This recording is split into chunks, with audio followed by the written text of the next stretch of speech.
And welcome back to Not Your Everyday Chaminade, Not Your Normal Chaminade. Our first guest on our podcast, on our little interview, is none other than Coach or Mr. Frank Bennett. Coach Bennett, welcome.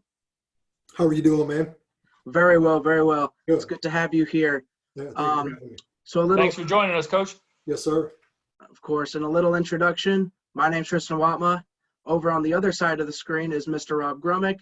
And of course, as we just introduced, Coach Bennett. Now, Coach, what have you been doing? What have you been up to these days? Keep yourself active, keep yourself engaged, keep yourself sane. Well, I've got two girls. I've got a 3.5-year-old and a 1.5-year-old who, you say, what am I doing to stay active? Just trying to keep up with those two. Going outside, coming inside, playing Peppa Pig, going outside, drawing on the deck, throwing rocks, coming back inside, playing more Peppa Pig. Tea parties, the whole nine, man. So whatever they want to do, we do it. I see, Frank, I see that weightlifting rack behind you. You've been hitting the weights heavy in these days? Not as much as I would like to, again, because you got to prioritize, right? So if you have to choose between squatting and a tea party, the right decision is a tea party, So always. But it is nice to be able to work out and have some semblance of an active life aside from chasing the two kiddos. Awesome.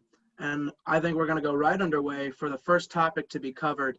And as we know, right when all this quarantine stuff was coming to unfold, it was right during the playoffs run that we were trying to obtain, and we made it all the way to the Final Four, and then this happens. An unfortunate ending, but I just want to hear what you had to say about the season, this team, and how you've just been thinking about it all in this time. Yeah, it's one of those things where you're just hoping that you could have just a few more days, but obviously the right decision was made. I mean, with the way the coronavirus is spreading, and it would just put everybody at risk, and that's not good for anybody. So I do hate the fact that it came down to our seniors not getting an opportunity to chase what they've been working so hard to try and achieve. That stinks, and you just hate it for them. But there's a silver lining in everything. I think we were playing our best basketball of the year right on time. The week between our first playoff game and the end of the regular season, we just had a string of really good practices. Guys were competing very hard. They were competing every single drill that we had, and it meant something to them. And as a coach, you're thinking to yourself, I think I'm seeing what I've been hoping to see on a consistent basis the entire year. And sure enough, it was. We had a little bit of a rocky start to Kirkwood, as to be expected. It's the first game in a 10-day layoff, and then the boys picked it up. And I think I'm most proud with how unselfish they were, offensively and defensively. They were rotating well. They were competing. They were keeping the ball in front of it. They were rebounding with two hands. They were doing all the little things well. And so when you think about all that kind of culminating into a game versus Melville, which obviously Dylan Branson used to go here, there was no need for any type of motivation for that game. And so seeing the way the guys came out and competed, especially in that second half, just makes you smile, and obviously we can sit up here and discuss woulda, coulda, shoulda. Do I think we would have won state? Absolutely, beyond a shadow of a doubt. But if there's any type of second place, it's good, being able to say that you punch your ticket to the Final Four and you're one of 4 teams left. So proud of our guys. Very thankful for the way everything came together, and obviously thankful for the Chaminade community and all the students that came out. I mean, we were rocking and rolling, and I even had students reach out to ask if there was any way they could be one of the 60 to get in, and I think that when you have an environment like that, it's pretty special. Sure. So talk about that for a second, Coach. What was that like playing that last game that you played with no fans, or I guess limited fans, I should say, parents, family members, basically. What was that experience like? I assume it's kind of surreal in some ways, certainly a game unlike you've ever coached before.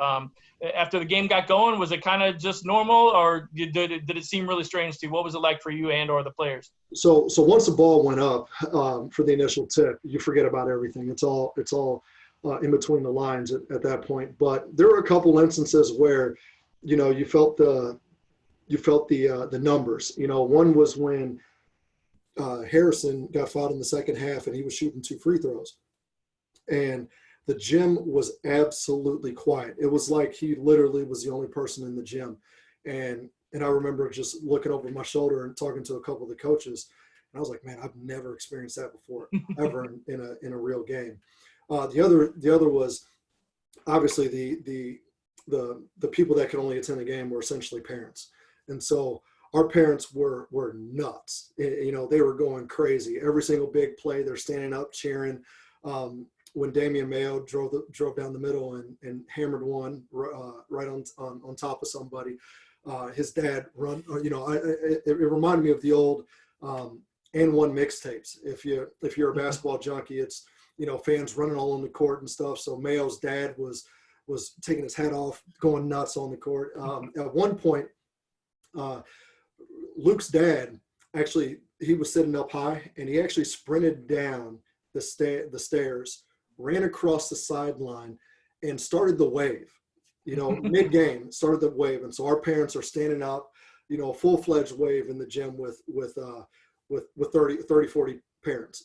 So those are the 2 instances where you really felt the kind of the new environment, and fortunately they were both good instances for us as a team. Yeah, and being one of the people there, I just saw it on the fan side, but as well seeing the live stream, and you talk about students emailing you, can I be one of those 60? I could just recall the night and the week before that, like, can I do CSPN with you? Can I, like, That's right. 50, like, people who have never announced, like, just wanted to be there to support. And the thing I saw the entire time as I'm watching the live stream and my Snapchat, and people are just blowing it up. Everyone I know, from a senior to a freshman, are watching the game on CSPN supporting. And then the surreal thing was seeing the parents, like, as you said, just being so loud and so supportive. It reminds me of, this is going to sound like, a little like a joke, but it's really not. When you're a CYC kid, and it's all the parents in there, and, you're shooting, that's my son, being loud. That was the experience, and it was just so supportive. And it was like, it was surreal to see physically the parents supporting their kids, and unfortunately their last, like for the seniors, their last game, wearing the red, white. And then, for me to see everyone online just supporting, over 1,000 people, it's awesome. And it's just what that Chaminade community is about, especially with Chaminade basketball, is people are fully invested in it. And I think you see it every single day. Yeah. And to kind of talk about the parents a little bit more, it didn't matter what kid it was. They were supporting. If they had a Chaminade jersey on, they literally were screaming at the top of their lungs, supporting whoever was on the court. And I think that, when you have a year that kind of builds like that, where the players are like this and the parents are like that, something special can happen. And it takes something crazy like a coronavirus to stop it. Exactly, unfortunately. Right. One more quick question on sort of the basketball side. I don't want to move on from, say, the seniors. They've made a big impact, obviously, over their 4 years. But we obviously have a special group of sophomores or current sophomores, who just finished their sophomore year coming up. Damian, we talked about Terrace Reed. It was great to see him make the All-Metro team in the Post-Dispatch this past weekend. Just talk a little bit about where you see that group moving forward, and the team as a whole, but, maybe especially that sophomore group moving up and fortunately having 2 more years of them in the program. Yeah, those sophomores are a special bunch. I think the biggest thing is the type of people they are. When you see them around our school building, they're the type of kids that we hope to represent our school on the court. They take their academics seriously. I can put, they can get a little bit more out of them, but for the most part, they do what we ask them to do. On the court, obviously Terrace Reed is a force. He's a first-team All-State guy. I honestly think he's scratching the surface with his ability level. He can step out, he can shoot the ball, he can make plays off the bounce. He can jump, touch the top of the square. Like, he can do a ton of crazy stuff. And again, this is just the tip of the iceberg with him. Mayo is an energy guy. In the basketball world, we call him a dog. He's a guy that you don't really have to draw up plays for him to score. He's just that active throughout the course of the game to where he creates opportunities.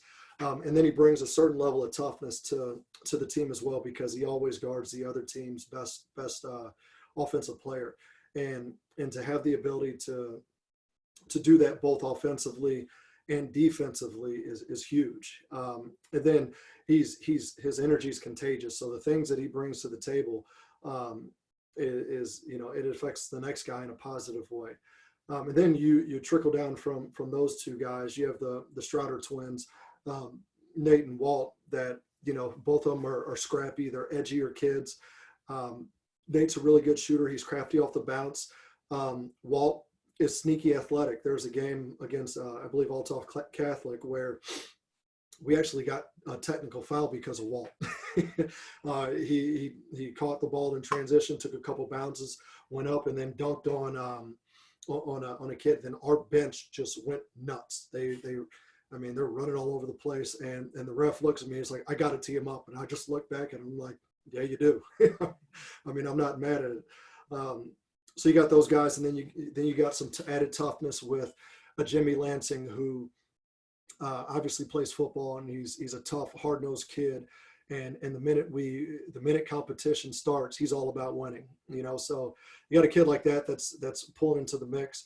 And then rounding off that sophomore class is a Ryan Grimmett, who again is a scrappy, tough kid that possesses some innate leadership ability and loves to share the ball. So that sophomore class is going to be, again, the returning sophomore class is a strong one.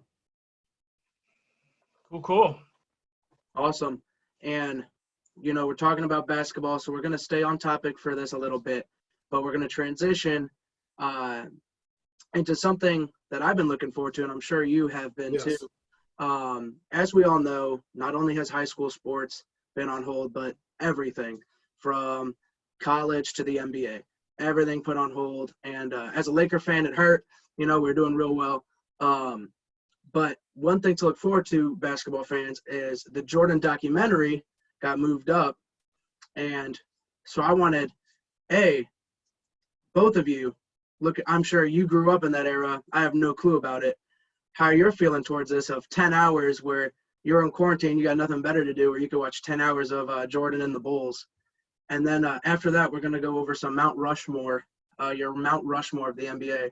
So, Mr. Grummick, if you want to start us off on how you're feeling towards that, and then, Coach, you hit it next. Yep. Sure, I'm excited.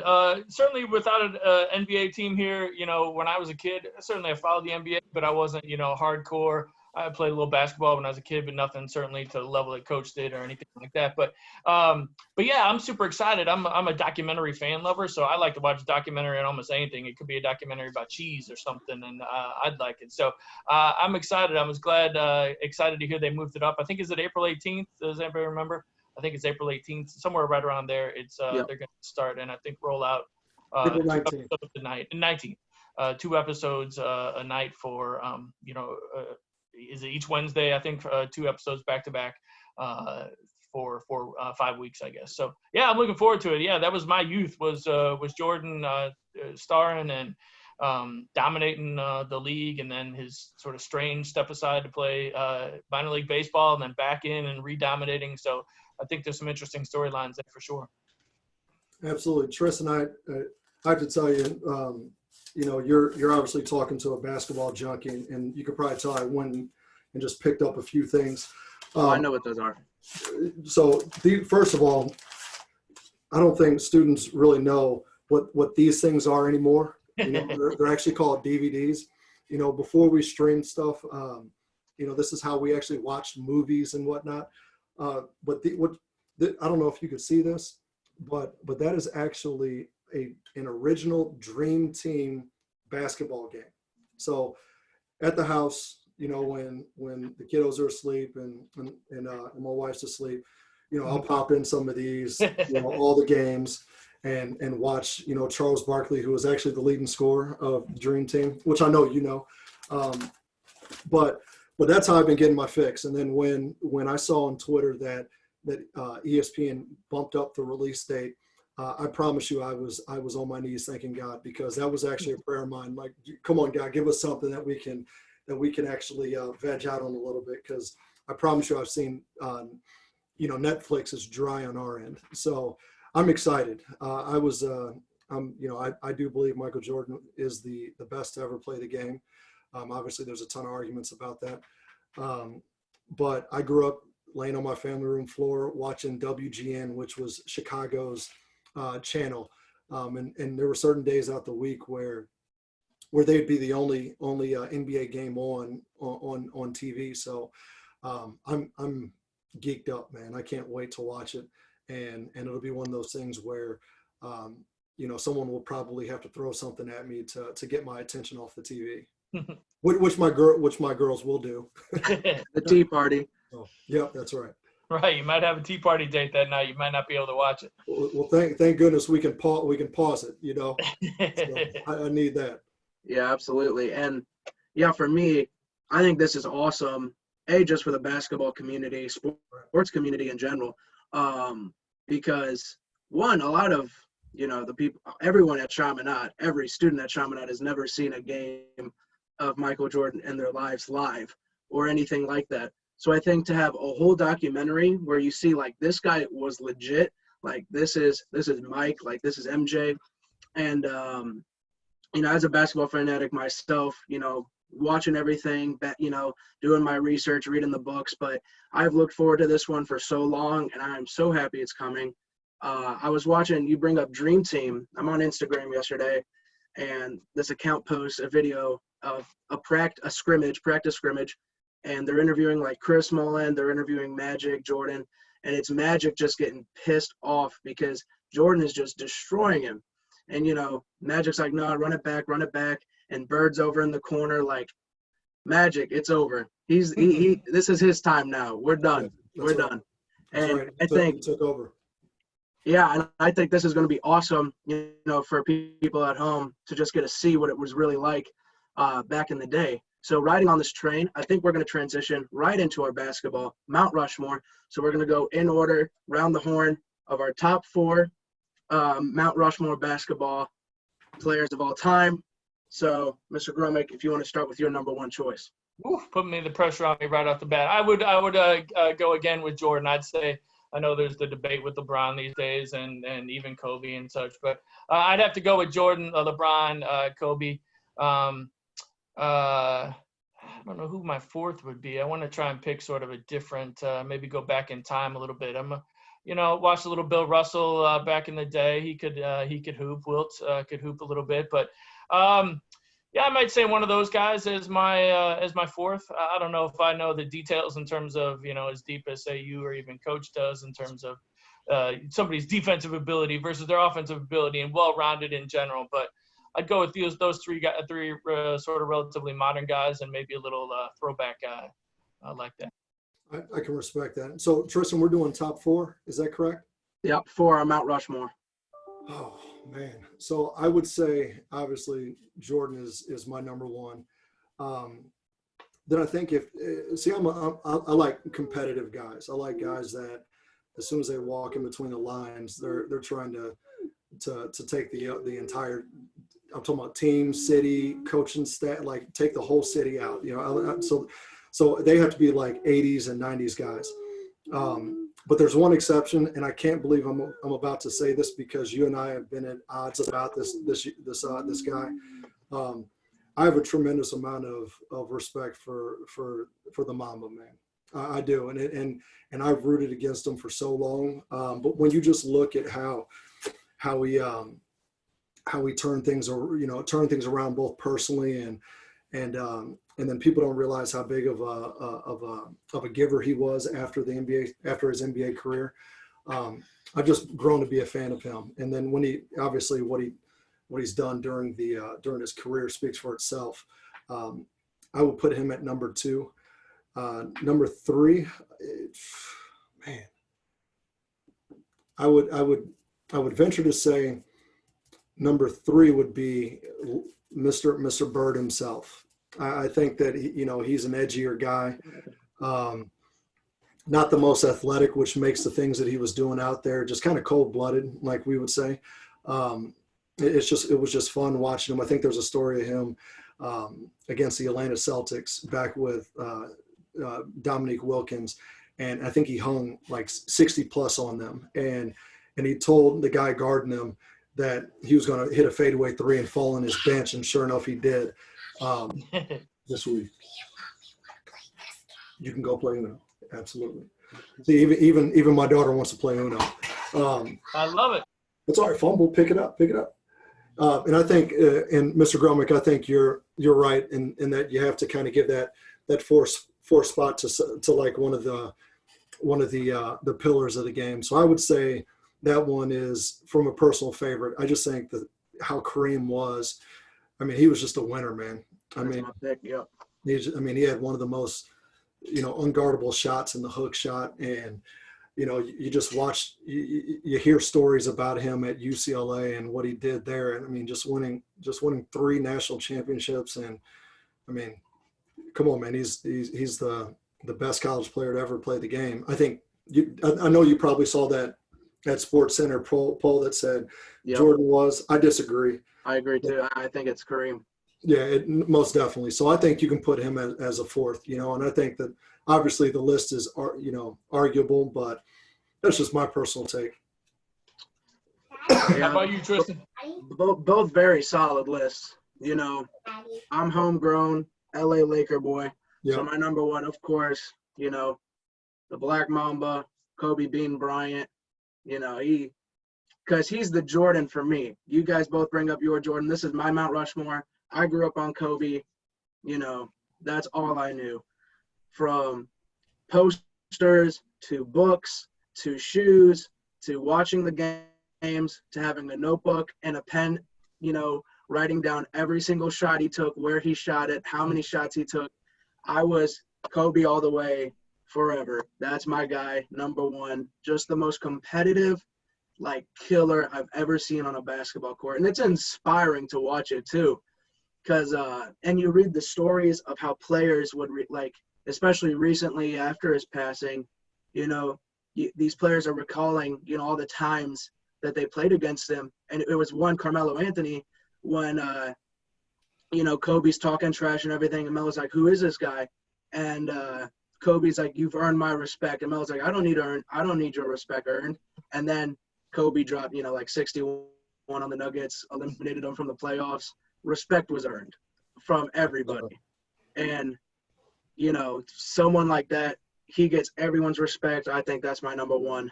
My number 2, no one has said this yet, and I'm surprised.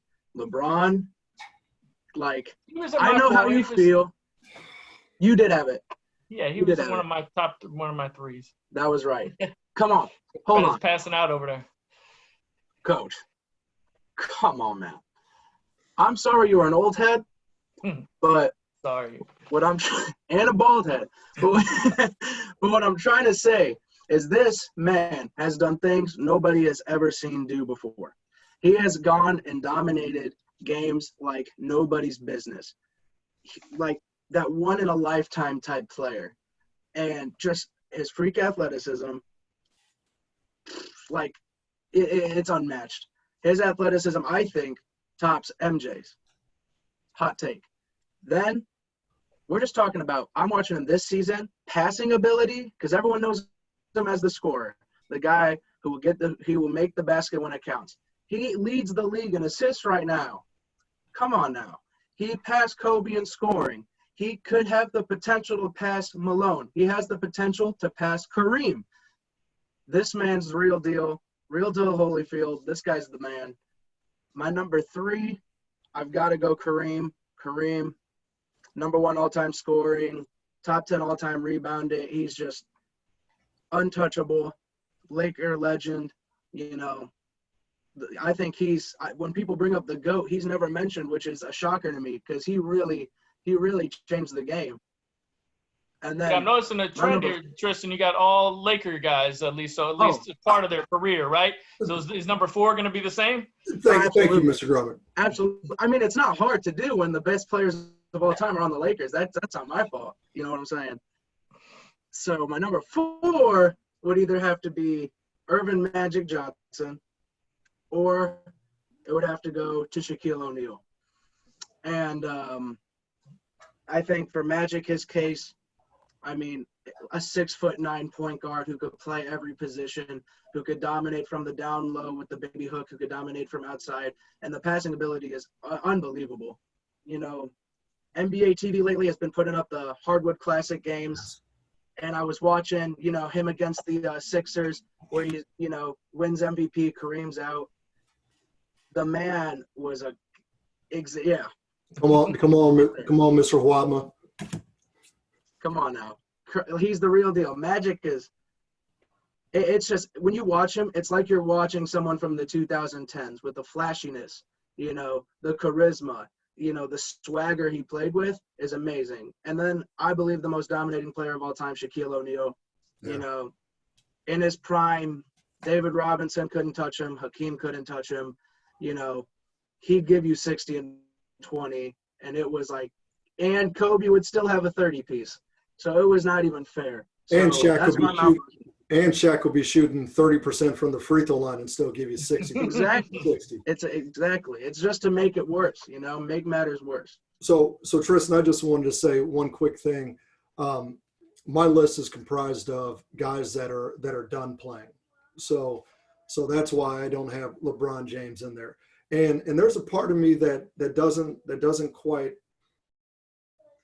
like LeBron's mentality all the time. I think that because he always makes a right, and there's nothing wrong with it. Like, he always makes a right basketball play, but when the game's on the line and a big basket needs to be, you know, he'll pass to the open guy. And, you know, I'm an 80s, 90s guy.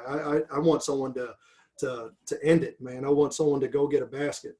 And when you look at him, he's also the beginning of the super teams, man. I don't know about that, man. Okay, super teams have been around since the 1980s. I'm just going to denounce that. Now, well, what franchise tends to have super teams, my friend? Celtics, Lakers. No, don't put the Celtics up first. Are you – hold on. It was so bad at one point that you all went and got Gary Payton. Who else? Karl Malone. I know what you're going to say. Tell me the other two washed-up guys. Go further. I'm listening. We don't need to go further. I'm trying to say Celtics, we're having McHale, Parrish, Bird, Ainge. Like, that's 4 All-Stars. Then you're going to put Dennis, you know, D. Johnson. Like, you have a stacked team. That is 5 All-Stars. How was the East during that time? Doesn't matter. It does matter. I mean, they had to beat like Dr. J. Who was that? I mean, they had to beat some really good teams. But it's still a super team. It's not. But I think we can be in the middle and say that every really good team, championship level team, is going to have good, high level players. You know, they're not going to have, you know, just one guy lead them to the promised land. You know, so I give you. I'll let you off the hook a little bit, but not all the way, my man. Not all the way. All right, I'm just going to say the three-peat with the Lakers, besides Kobe and Shaq, the lineup wasn't looking all that. Okay, so last thing I'll say, and, you know, we can talk a little bit further, after April 19th. But Jordan went 6 for 6, and he won 3. Then he went to go play baseball, and he was bad at that. I think all 3 of us can agree. Mr. Grummick, as the baseball guru, we know he was not very good. But then stepped right back in the fold and reeled off another 3, man. So he wasn't exactly playing with a super team. He was playing with a really good team, with obviously some top talent, Scottie Pippen, Dennis Rodman, Tony Kukoc, you know, in the first 3. But come on, man. Come on. I'm just saying, super teams have been around. I mean, even if you win a championship, you win a championship because you have a super team. That's kind of the point, right? You're talking like you have a super good team, and that's why you made it. That's why back in the 60s, Russell and Bob Cousy and all these guys succeeded because you have teams that were stacked from the beginning of the league. I disagree, my man. I disagree. What I mean by I don't mean, so when I say a good team, that means, roles are defined, good coach, putting people in place to be successful. Obviously, they're going to have an all NBA player, maybe even two of them.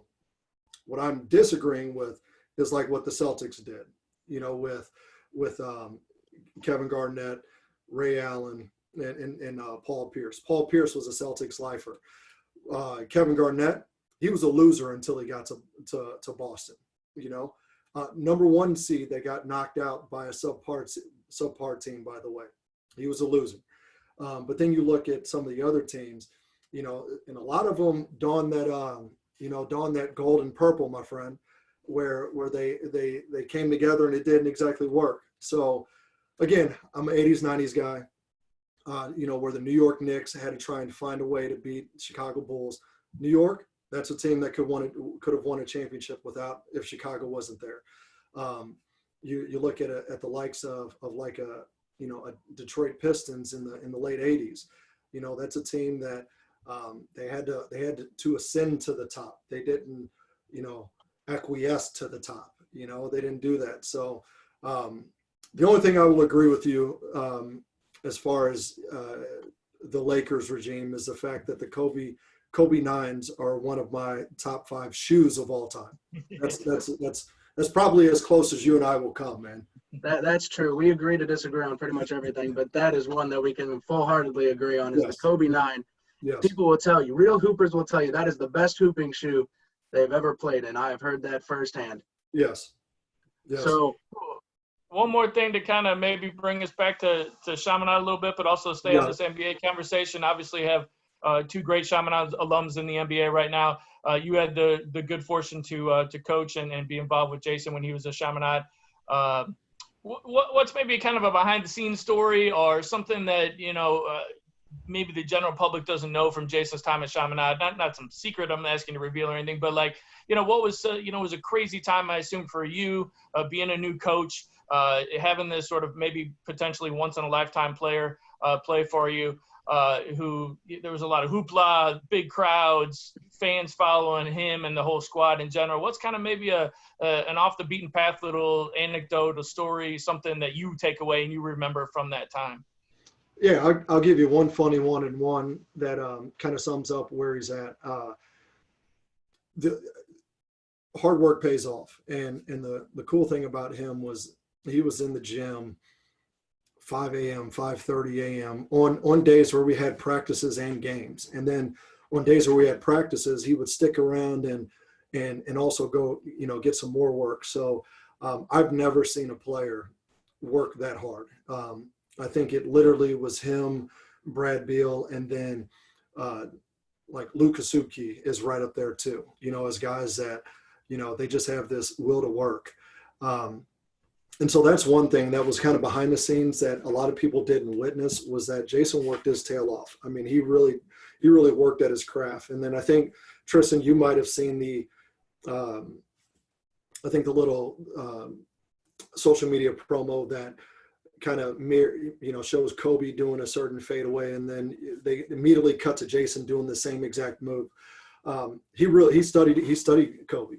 Kobe was is his favorite player. And so when you look at someone that puts that much time into his craft, you can as a basketball junkie, I can appreciate it. And then let alone see him just go to work every single night. I'm talking about a bad game for him was obviously we know was like 20 points or something crazy like that. But just how hard he worked at being as good as he is.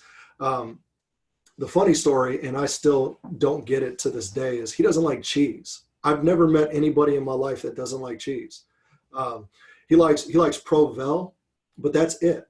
like any other type of cheese, he doesn't mess with, And so I've literally been there where he's ordering a hamburger. I didn't realize people still order just hamburgers. So, but that's him. I mean, he deserves everything that all the accolades and all the accomplishments that he has right now. He deserves. He's worked his tail off for him. Cool. Good to hear. Absolutely. Now that we're back on, talking back at Chaminade, of course, you being a Chaminade alum, having been in the shoes that, I've been in and many other students have been in, I just want you to kind of talk about your experience being a student, being an athlete, and just recall some, fun times or a funny memory of yours, your favorite teacher perhaps. But I'll leave the floor to you about, how Chaminade has impacted your life from being a high schooler till now. Sure. I think the biggest thing when I look back on my time at Chaminade as a high schooler was you just really couldn't get in a comfort zone in a good way, so you get to the classroom and you're being pushed in the classroom. You get to the court, you're being pushed, on the court. And then, the little things like having your shirt tucked in and making sure you're cleanly shaven and all these different things. You're just constantly being pushed out of your comfort zone a little bit. And you don't realize it till when you get out that the whole reason why you were being pushed out of your comfort zone was that there, to be honest with you, there's just not a lot of institutions that do that. And so I think that's why when we see our graduates go out and they're doing great things in the world, it's because, they've been pushed to be the best that they could possibly be. And for me, it started at Chaminade. There was just a ton of different expectations, obviously at my house, but to see that extended to my daily life at Chaminade, it was really good for me. I think obviously another thing is the faith formation. I think that being a guy who believes in God and loves Jesus and isn't ashamed of it is something that is, I owe that to Chaminade. And you try and spread that to the students and to the people that you work with. And I would be very negligent to say that, students and my coworkers, they do the same thing to me as well, and I think that it's a very humbling and fruitful environment that oftentimes, we tend to take for granted, just because when you leave Chaminade, you realize that it's not everywhere. I've worked in corporate America. I've taught at other schools, public schools, to where, the school is good, but they don't push you to the degree that Chaminade does. And I'm appreciative of that. And I'm very fortunate to be able to come back and share that. Cool. Appreciate it. And we were going to wrap up, I think, with maybe a little on a lighter note. Obviously, Easter coming up. It's going to look a little different, I assume, for all of us in this day of quarantining and social distancing and all that good stuff. But to have a little fun with it, what is, Coach Bennett, your favorite Easter candy? What would be your go-to Easter candy if you could eat anything? I think it really boils down to two things. And if you don't like either one, I either have to delete you out of my phone or we might have to social distance for life, So it's a tie for me. I think any of the Starburst clan is a safe bet. You can go with a traditional pack. You can go with some of the tropical packs, whatever. But Starburst, come on, man. You can't go wrong with it. Actually, three things. Excuse me. So Starburst. The second, Kit Kats. I mean, if you don't like Kit Kats, like, what's wrong with you? You have to be down with Kit Kats. And I think the third thing is anything blueberry. I'm a huge blueberry fan. So blueberry Pop-Tarts, blueberry muffins, whatever you got. If it's blueberry, I'm subscribing to it. So.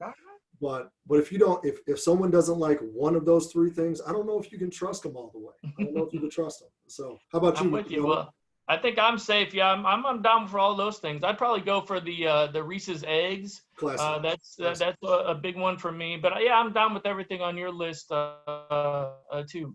Anybody a fan of Peeps, the marshmallow Peeps? Those seem to be a very divisive. Like I couldn't stand them, but other people like live for them. So it's sort of a niche market, I guess. Mr. Grumick, the Peeps have done nothing Peeps have added no value to my life outside of a college prank one time.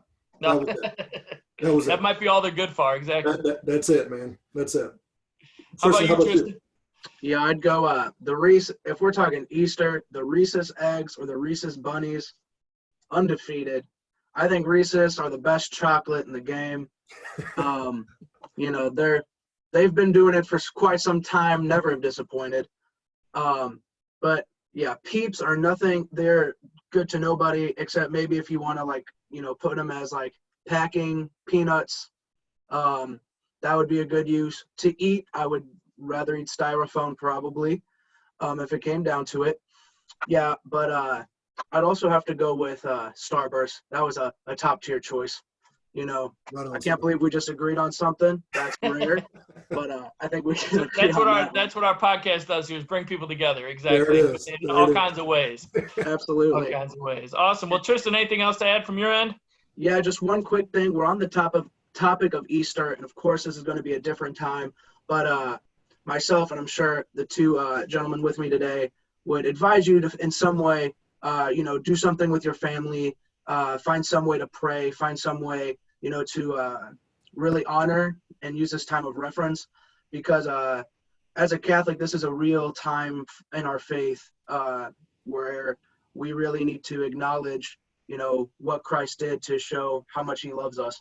And I think for us at home, whatever that may be, if it's, because there's online masses, you can find them on YouTube. You could find them. I really do recommend you do that, or just read scripture, do something to engage yourself. If I could give you guys a challenge at home, I challenge you to take that extra step and take that initiative to push your faith life in a time where it's very difficult. Academically, we have it right in front of us on our laptops, but, the faith part, that's on you. And I'm sure all of us can concur that we challenge you to take that extra step during this Easter time. 100%. Well said. Amen. Well spoken for sure. Nice words, Tristen. Well, thanks again, Coach, for joining us. You're our initial guest here on the podcast, so we're glad we didn't scare you away at least. Thanks for giving us 45 or so minutes of your time today. I know you got some tea parties to get to, so we'll let you get out of here. And some Uno games, I guess, too. It's literally set up right outside the door. Bring home a victory for us there as well. You got it, man. All right. Take care, Appreciate guys. your time. Take care. All right. Awesome. Awesome.